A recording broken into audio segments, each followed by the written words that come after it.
Buenos días a todos, princesas y princesos, ¿cómo estáis? Espero que bien. Hoy vamos a hablar de la comunicación en Internet. Internet, como veis en el recuadro destacado en pantalla, se define como el conjunto de redes de comunicación que permiten conectar de manera directa ordenadores y dispositivos digitales de todo tipo procedentes de cualquier parte del mundo. Permiten la transmisión de datos entre dispositivos que se interconectan mediante procesos especiales de comunicación, como es el caso, por ejemplo, de las páginas web, servidores de archivos, correos electrónicos, etc.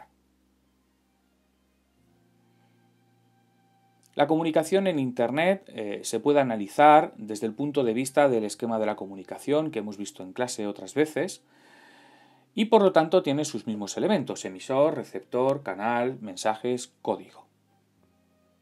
El emisor y el receptor en Internet se caracterizan porque pueden intercambiar sus papeles, ya que cualquier usuario de Internet puede convertirse en un creador de mensajes, como sucede en el caso de los diálogos. En cuanto al canal, sería cualquier dispositivo que permita el acceso a Internet. E Internet, por otra parte, permite crear todo tipo de mensajes, desde un mensaje corto de texto hasta una obra literaria completa. El código que utilizamos es un mensaje multimedia integrado que permite usar, por tanto, un código mixto de texto, imagen, vídeo, etc. Por otra parte, las páginas web que vemos en Internet suelen estar construidas con un lenguaje de marcas de hipertexto, HTML en sus siglas en inglés, que es un lenguaje de programación, un lenguaje informático, que constituye o que está hecho pues, por una serie de marcas o instrucciones que luego traducen de la manera visual que luego nos encontramos en una página web toda esa información, todas esas instrucciones para organizar el texto tal como luego nos lo encontramos, según la estructura que vamos a comentar después, en el siguiente apartado.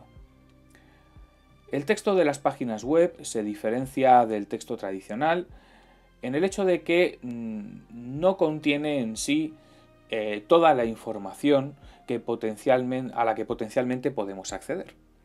Cuando leemos un texto en un libro, sabemos que toda la información que tenemos en la página es toda la información disponible. Pero eso no es lo que sucede cuando vemos la información a través de un móvil, una tablet, un ordenador o lo que sea. Sabemos que esa información está organizada de una manera más compleja y que permite que interactuemos con ella, tiene un carácter interactivo. Nos permite profundizar más en la información, ampliar más información a través de esos elementos que están destacados o bien en otro color o subrayados o ambas cosas, que son los vínculos o hipervínculos. Por lo tanto, el texto de las páginas web se conoce con el nombre de hipertexto. El texto de las páginas web se diferencia del texto impreso, del texto tradicional, por una serie de características, de propiedades que influyen en su legibilidad, que influyen en la manera en que lo leemos y comprendemos la información que hay contenida en ellos. Generalmente el texto de las páginas web se organiza en 2 o 3 columnas, habiendo una columna principal que alberga en sí la parte principal de la información a la que vamos a acceder, y luego una o 2 columnas laterales en las que encontramos vínculos, hipervínculos, con los que profundizar con respecto a la información del bloque principal.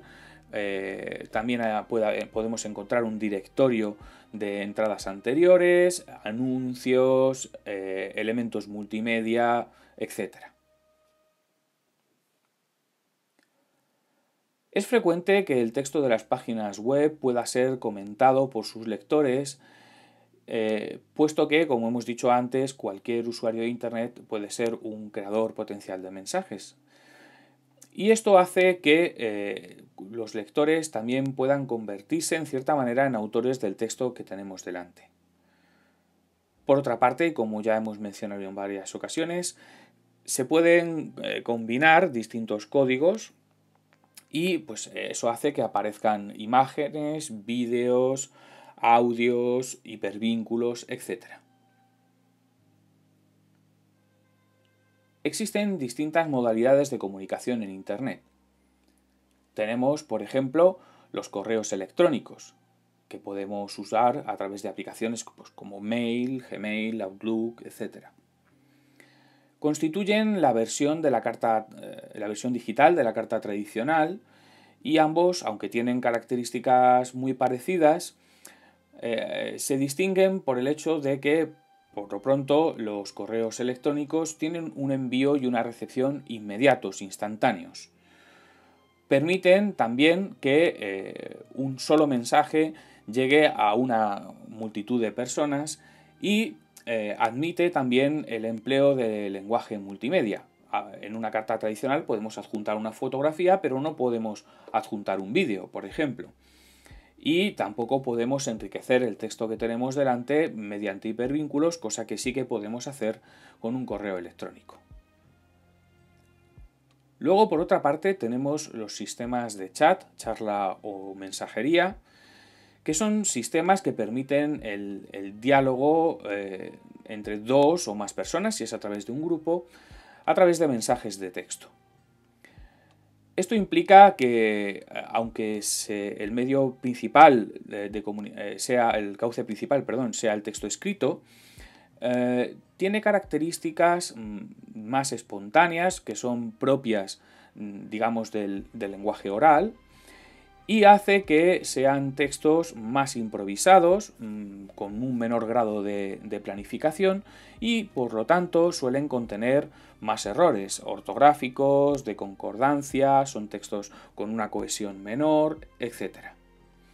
Además, utiliza giros, recursos que son específicos del lenguaje oral, y eso contribuye a que a veces se conviertan en textos equívocos, y por lo tanto tendemos a utilizar elementos propios de la comunicación no verbal, como por ejemplo los gestos, apoyándonos en emoticonos, en GIFs animados, en imágenes, para ayudar al receptor a comprender mejor nuestro mensaje. Tenemos también redes sociales, como es el caso de Instagram, Facebook, Twitter, Pinterest, LinkedIn, en fin, casi cualquiera que conozcáis, que son medios de comunicación social que nos permiten conectar con personas o grupos de personas de distintas partes del mundo, por muy alejados que estén de nosotros, en función de que tuvieran con nosotros pues, una relación previa, o por razones de afinidad, o por una relación profesional, etc. Tienen quizá un problema, y es que la comunicación a través de estos medios no suele ser muy fiable, en el sentido de que los mensajes que se suelen poner en ellos generalmente están orientados a ofrecer una imagen muy específica de nosotros, y por lo tanto, si bien están muy elaborados, no suelen contener, por así decirlo, toda la verdad con respecto a lo que estamos diciendo. Por último, tendríamos que hablar de los blogs, que son una especie de páginas web personales más sencillas, aunque también están construidos con un lenguaje de marcas de hipertexto, pero lo editamos a través de un procesador visual que nos permite interactuar directamente con el texto o las imágenes que vamos a publicar en los artículos o post. Además, podemos etiquetar estos artículos mediante etiquetas o hashtags que permiten a los motores de búsqueda acceder de manera óptima a estas entradas, es decir, facilitar que cualquiera pueda localizar esta entrada que nosotros hemos creado. Además, al igual que sucede con otras páginas web, si el usuario lo desea, puede habilitar los comentarios y permitir que los lectores se conviertan también en autores de ese texto, también de alguna manera. Muchas gracias por vuestra atención. Nos vemos en la red o en clase. Lo que pase antes.